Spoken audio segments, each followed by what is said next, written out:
Hello and welcome, our blood viewers, to RTD's News English edition. As usual, we begin tonight's news with the major and top highlights. Let's follow.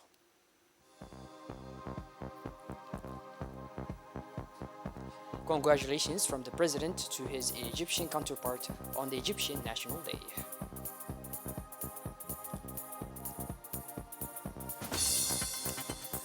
Dorale Multipurpose Sport historical record, unprecedented performance redefines sport standards. And in our international scene, legislative in Spain, more than 37 million voters went to the polls. Welcome our blood viewers. Those were our main highlights. The President of the Republic, His Excellency Mr. Ismail Omar Eghele, sent a telegram of congratulations to his Egyptian counterpart, Mr. Abdel Fattah al-Sisi, whose country is celebrating the anniversary of its National Day. I wish greater well-being, development, and prosperity to all the brotherly people of Egypt, wrote President Eghele in the message sent to Mr. Abdel Fattah al-Sisi. The people and government of Djibouti join me in expressing their sympathy and friendship to the sister nation of Egypt. The head of state noted in the same document, as a demographic and cultural power, the Arabic Republic of Egypt is held in high esteem for its continued merit in providing the entire Arab nation with an inexhaustible source of influence. President Eghele also stressed, reiterating his best wishes to all Egyptians. On the sidelines of the second day of the Egypt Mining Forum 2023, the Ministry of Energy in charge of natural resources, Mr. Yunus Ali Ghede, met the Egyptian Minister of Petroleum and Mineral Resources, Mr. Tariq Al Mola. At the outset, the Egyptian Minister of Petroleum thanked the Djiboutian minister for accepting his invitation and for his participation in the second edition of the Mining Forum in Cairo, Egypt. The minister then in turn thanked his counterpart for his invitation and congratulated him to smooth running of the mining forum. The minister also called for the foundations to be laid for solid cooperation in the field of mining and petroleum in order to benefit from Egypt's expertise.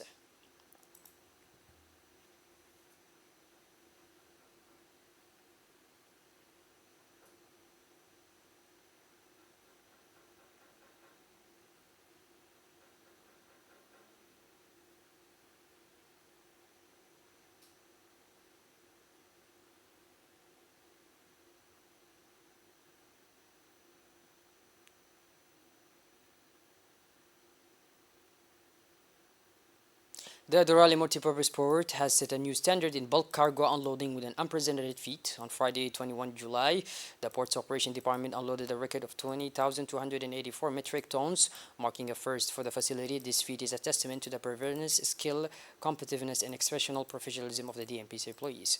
Headed by Managing Director Jama Ibrahim Darar, the port of DMP has established itself as a flagship of the Djibouti's economy thanks to its state-of-the-art unloading facilities, which enable it to unload ships at a breathtaking speed of 3,000 tons per hour.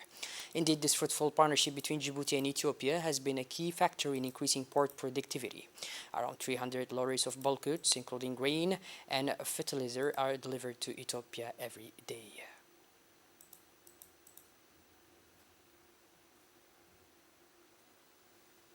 As of the unloading of the cargoes and everything.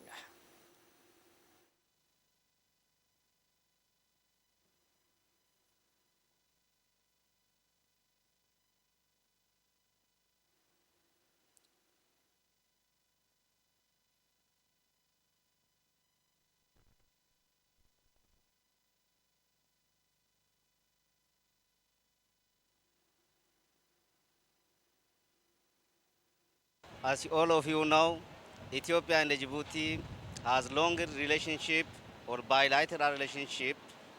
We are not only neighboring country, but we are brothers and sisters.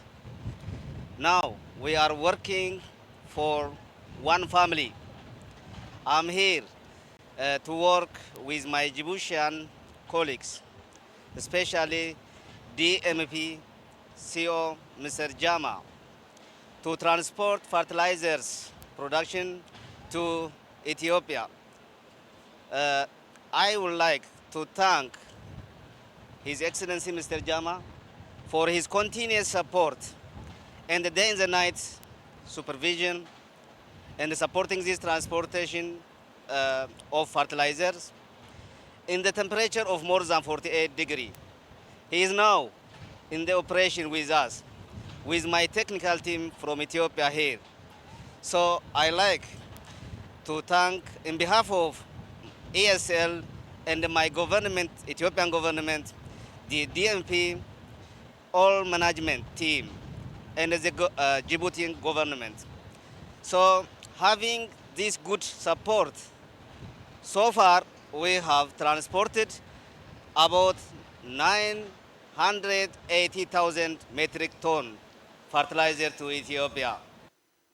Djibouti civil protection authorities have begun firefighting simulation exercise at the capital's Riyadh market. The simulation exercise is part of a record-breaking heat wave with Khamsin favorable to fires.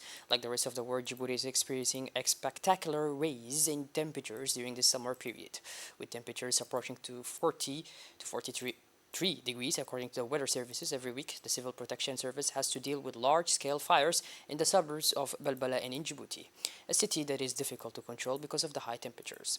The social consequences of these fires are enormous for the population, who lose their homes and positions along with them. The aim of this fire stimulation exercise is to enable the civil protection authorities to refine their firefighting techniques and coordination strategies.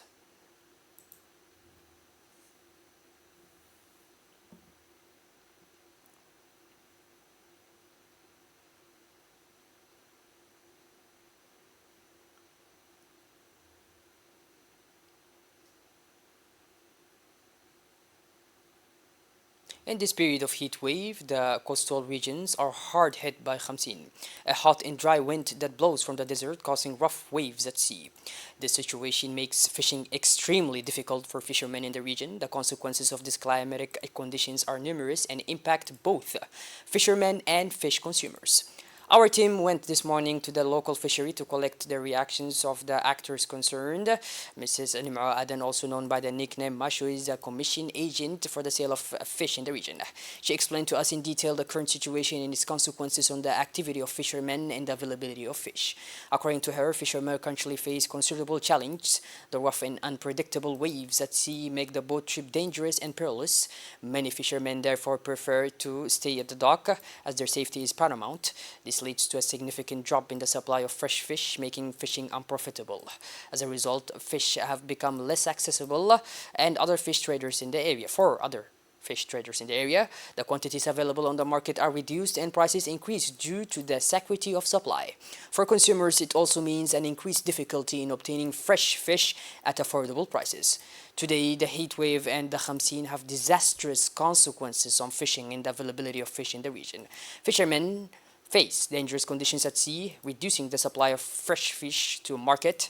The economic repercussions of these extreme climatic events are significant, and it is essential to think about sustainable solutions to support this virtual activity for coastal communities.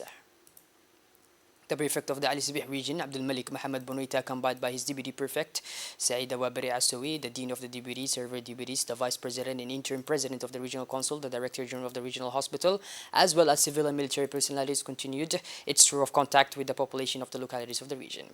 All right, first of all, in Galile, the prefect and the members of the delegation were welcomed by the village chief, the police chief of the border post of the national police, the head of the customs brigade, and by the local population. Barely welcomed, the distinguished visitors immersed themselves in the visa office of the police, in the office of the chief brigade of customs officers, and in the office of control of the vaccine against yellow fever of the Ministry of Public Health. In each entity visited, the prefect and his companions were able to discuss with the employees of the offices the means of procession of their mission and the difficulties encountered. Shortly after the head of the prefecture, the vice president of the regional council and acting president, the deputies dialogued with the spokesperson of the inhabitants of Galilei. During this meeting, the cordial exchange and frontal discussions allowed the prefect to better understand the needs and aspirations of the local communities.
As part of Djibouti-Somalia relations, a high-level delegation led by the Somali Minister of Economy and Investment, Mr. Mahmoud Abdurrahman Sheikh Farah, is staying in Djibouti.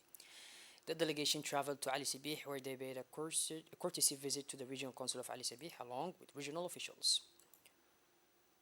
In attendance were the Vice Chairman of the Ali Sibih Regional Council, the Deputy Prefect, Mrs. Saida Wabir Asawi, members of Parliament, including the second Vice Chairman of the National Assembly, Mr. Umar Ahmad Wa'es and Abdurrahman Awali Yassin, the leaders of the Ali Sibih region, welcomed the Somali delegation led by the Minister of Economy and Investment, Mr. Mahmoud Abdurrahman Sheikh Farah.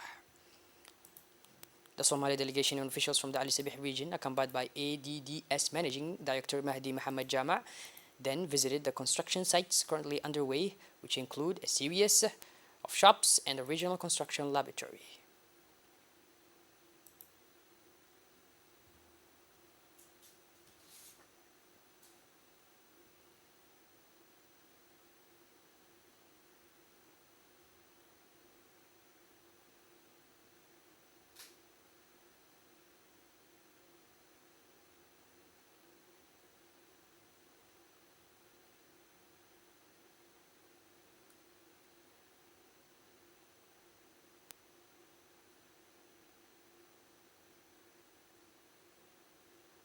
After the capital, the delegation traveled to the locality of Ali Adde, where the Somali delegation was given a grand welcome by the local population.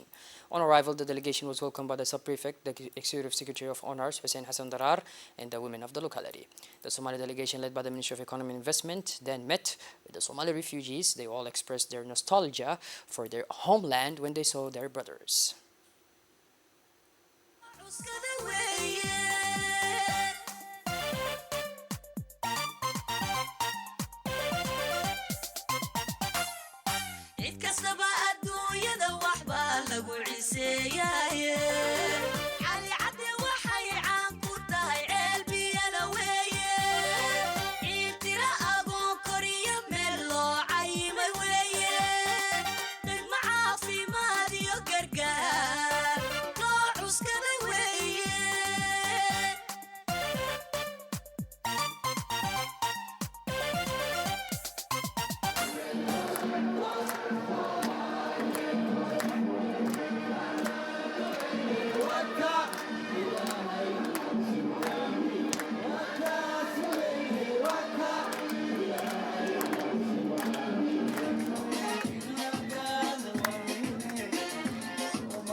For the third consecutive year, the Association of the Djibouti Evolution, with the financial support of UNDP, successfully organized the National Evolution Days, an event aimed at promoting the culture and practice of evolution in Djibouti. This year, marking a new stage in their mission, the ADE has decided to relocate certain activities of the event to the interior regions of the country. This is how the ADA went to the city of Dakhil this Saturday for a workshop of the evaluation of public action. Upon their arrival, the president of ADA, Mr. Hassan Agouda Said, accompanied by his team, was warmly welcomed at the prefecture by the prefect of the region, Mr. Hassan Abdi Roble, the president of the regional council, Mr. Mahad Hussein Ahmed, the vice president of the regional council, as well as the secretary general of the regional council. The main objective of this day was to raise awareness and inform key players in the region, such as local elected officials and associative structures, about the importance of the evaluative function in public action. Throughout the workshop, participants had the opportunity to study and discuss how evaluation can be a powerful tool for improving the effectiveness of public policies and programs. This fruitful exchange that took place during the workshop paved the way for potential collaboration between the Djibouti Evaluation Association and local authorities. This could promote better consideration of feedback and evaluations in the planning and implementation of public actions for the benefit of the population of the Dakhil region. The 16th edition of the Hargeisa International Book Fair kicked off this Saturday, marking the launch of a major cultural event in the region. The opening ceremony was held at the Hargeisa Cultural Center, where the exhibition stands were inaugurated in the presence of officials and guests from 15 participating countries. This year, the book fair has chosen resilience as its central theme, thus highlighting the ability of people to overcome challenges and raise up in the face of adversity. The country of honor during this edition was Morocco, thus offering a unique opportunity to highlight the richness of its literature, its cultural, and its traditions.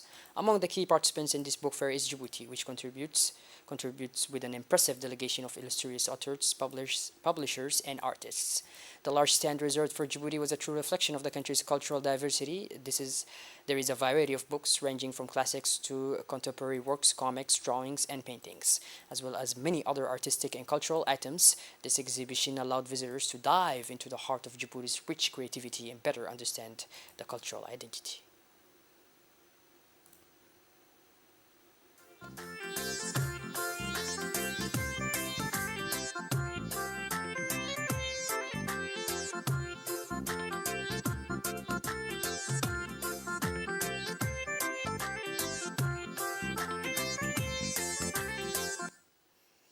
Allow us to take your blood viewers from Hargeisa to all the way to Spain, where Spain goes to the polls this Sunday to decide whether to renew the mandate of Socialist Prime Minister Pedro Sanchez, or as the polls are predicting to bring the right and undoubtedly the far right back to power.